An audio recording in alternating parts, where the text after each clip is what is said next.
Salut à tous, c'est Pank de la chaîne, bienvenue sur cette vidéo qui aujourd'hui va parler de nouveau de faire avec son propre matériel. Vous savez bien que vous êtes ce que vous êtes, sauf que la plupart du temps, vous savez que vous ne savez pas qui vous êtes. On sait que la plupart d'entre nous, on est dans une découverte de soi, ceux qui aiment avoir une recherche psycho, mais aussi une recherche physio, dans le sens où c'est toujours intéressant d'activer son corps pour que on puisse ressentir, percevoir, tester de nouvelles choses, que ce soit dans le sport, mais que ce soit dans le goût, les odeurs, les sons, les musiques. Donner de la potentialité à son corps, c'est découvrir son corps, son esprit, le lien entre les deux, ce que l'on est et ce que l'on n'est pas. Ce qui est difficile, c'est qu'on a la plupart du temps pris comme point de référence des modèles souvent très différents de nous, et il arrive également qu'on se réfère à un idéal de nous-mêmes, qu'on a acheté en mixant, conglomérant un ensemble d'idées qui nous ont été proposées certainement dans nos systèmes, qu'on a vues, qu'on a appréciées, et qui peut-être ne correspondent pas du tout, mais du tout à ce que l'on est. La découverte de soi, c'est pas forcément quelque chose d'agréable. On peut revenir sur la logique jungienne de dire persona, ombre, puis après illusion de connaissance de soi, etc. Cette notion, elle est intéressante parce que c'est se dire, bah bien sûr, il va y avoir des éléments qui sont complètement faux, des éléments que je me suis vendu comme étant moi, des éléments plus obscurs, une espèce de sensation de ouais, mais moi maintenant je me connais, alors qu'en fait on est encore dans le cheminement. Ce qui est chouette, c'est de se dire, bon, j'ai une composition. Cette composition a des caractéristiques, ces caractéristiques, c'est à moi de les découvrir.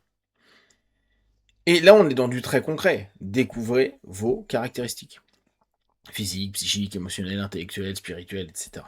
Et après, dans ces groupes-là, faites des sous-groupes. Caractéristiques fonctionnelles, dysfonctionnelles, et restez sur du factuel.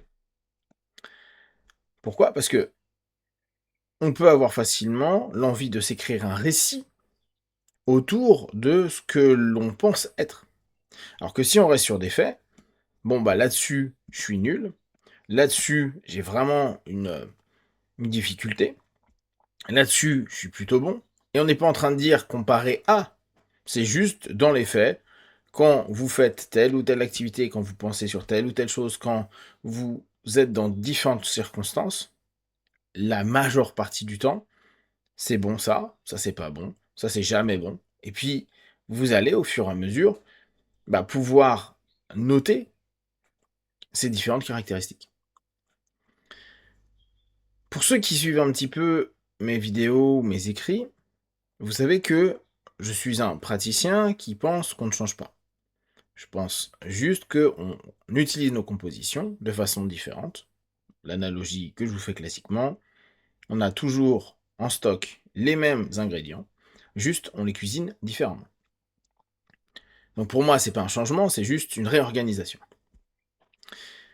Et très régulièrement, toujours dans le cadre de l'accompagnement, mon idée est, vu qu'on ne change pas, on doit réadapter notre façon d'utiliser ce que l'on est. Donc il faut savoir en gros nos stocks, il faut savoir ce que l'on a en réfrigérateur ou dans le grenier ou là où vous mettez vos stocks, pour savoir quelle cuisine vous allez faire. Et pas vous dire, putain, j'aimerais ceci, alors qu'en fait, vous n'avez rien qui permet ceci. Et on arrive sur une sémantique que j'utilise beaucoup, et que je tente de faire souvent conscientiser aux personnes que j'accompagne, c'est dire, vous allez peut-être pas changer sur plein de choses, parce que moi j'y crois pas, mais peut-être dans votre sémantique ça sera du changement, hein. Par contre, vous allez apprendre à gérer avec ce que vous êtes, ce que vous avez, ce que vous faites. Et si je reprends mon analogie de stock, ça permet de capter que ce qu'on doit apprendre, c'est gérer avec ses stocks. Quand il y en a beaucoup, quand il y en a peu. Le fait que justement il n'y ait pas certains produits, certaines caractéristiques. et qu'on peut vouloir avoir cette caractéristique, on ne peut pas s'en procurer. C'est foutu. On pourra imaginer, alors maintenant c'est moins le cas, mais c'est un type d'aliment qu'on peut retrouver, mais que dans un magasin, parce que c'est quelque chose d'artisanal dans un pays du monde. Bon, bah, autant dire non. Et ça signifie en gros avoir une compétence, une caractéristique qui, pour nous, est incroyable, qui est géniale, et que on doit admettre qu'on ne l'aura jamais. Là, on peut reprendre encore des exemples que je vous donne souvent, hein. Vous faites 1m60, vous ferez jamais 1m90. Point. Prendre en compte cet aspect-là, c'est apprendre à gérer. Quelqu'un qui a une tendance à la déprime ou des états dépressifs. Prendre conscience de ça, capter que c'est une des caractéristiques. Ok, j'ai une personnalité qui a tendance à déprimer. Bon, très bien. À partir de là, je dois gérer avec cette facette de moi. Ça ne veut pas dire je vais subir à longueur de temps ça, c'est se dire, ok, là je sens que par rapport au contexte, par rapport au niveau de stress, par rapport à énormément d'aspects qui viennent de se passer ces derniers jours ou ces dernières semaines, il y a de fortes chances que je fasse une, entre guillemets, crise de déprime. Un moment où je risque de plonger. Donc qu'est-ce que je dois faire dans ma gestion pour garder un équilibre? Pour ne pas être trop déséquilibré, pour ne pas tomber dedans.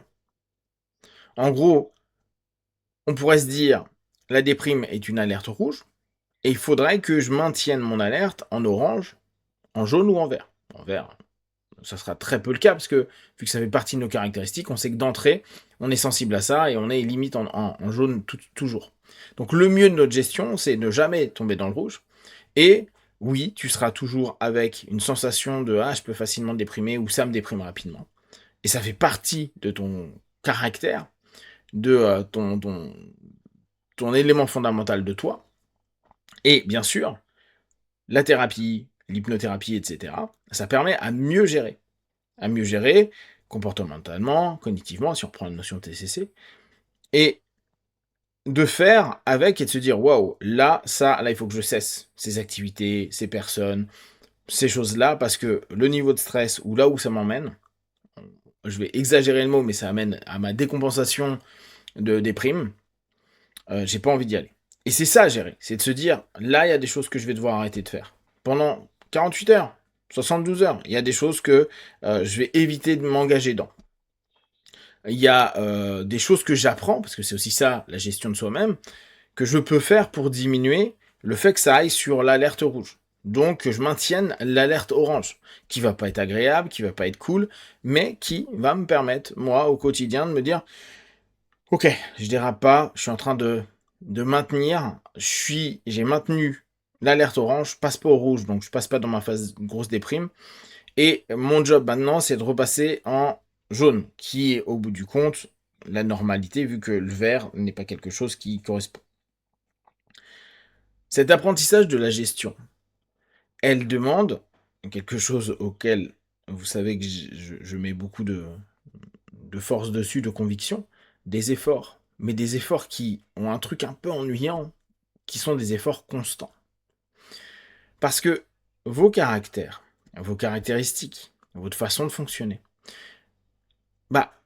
ne vont pas changer. Moi, c'est ma vision. Et éventuellement, s'ils changent, c'est qu'il y a certainement des compensations qui ont été faites. Donc, il faudra être tout le temps attentif à ce qu'on a compensé, comment, pourquoi, etc. Se dire, ça fait partie de moi. Et ma gestion doit prendre en compte que ça fait partie de moi. Que j'ai des éléments qui sont très bien, que je dois valoriser. Des éléments qui sont beaucoup moins bien, voire même complètement handicapants. Et je dois faire avec. Mais je dois connaître complètement ma façon de fonctionner avec ce handicap pour pouvoir me mouvoir au mieux, faire avec dans toutes les phases et savoir jusqu'à la fin de ma vie comment je vais pouvoir mieux le gérer.